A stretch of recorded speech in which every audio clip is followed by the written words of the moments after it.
महाराष्ट्रातली पहिली ST bus जी आज लालपरी म्हणून प्रसिद्ध आहे. पण राज्यात धावलेली पहिली बस ही लाल नव्हती तर निळी होती. 1 जून 1948 या दिवशी पुणे अहमदनगर या मार्गावर ही बस धावली होती. ही बस बेडफोर्ड नावाच्या कंपनीची होती आणि विशेष म्हणजे तिची बॉडी ही लाकडी होती आणि तिला छताला ताडपत्री लावली होती. तिच्यात 30 लोक बसतील एवढीच कॅपॅसिटी होती. सकाळी 8 वाजता ही बस अहमदनगर म्हणजे आजच्या अहिल्यानगरहून निघाली. या बसचं तिकीट होतं फक्त 2.5 रुपये. किसन राऊत यांना पहिली एसटी बस चालवण्याचा मान मिळाला होता असं सांगतात. तर काही जण दत्तोबा पवार यांनी बस चालवली होती असंही म्हणतात. लक्ष्मण गेवटे हे या बसचे पहिले कंडक्टर होते. जिल्हाधिकाऱ्यांनी या बसला हिरवा झेंडा दाखवला आणि प्रवास सुरू झाला. त्या काळात वाहन म्हणजे फार रेअर गोष्ट होती, त्यामुळे बसचं गावागावात जल्लोषात स्वागत केलं गेलं. सुवासिनींनी पूजेचं ताट घेऊन बसची पूजा केली. गावागावात उत्साहात तिचं स्वागत केलं गेलं.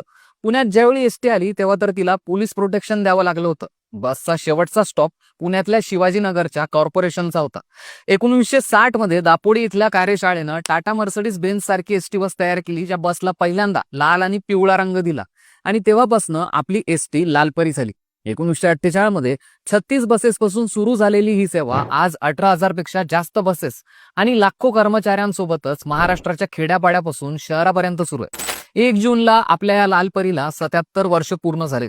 लालपरीच्या तुमच्याही काही आठवणी असतील तर कमेंटमध्ये नक्की शेअर करा. Download ShareChat.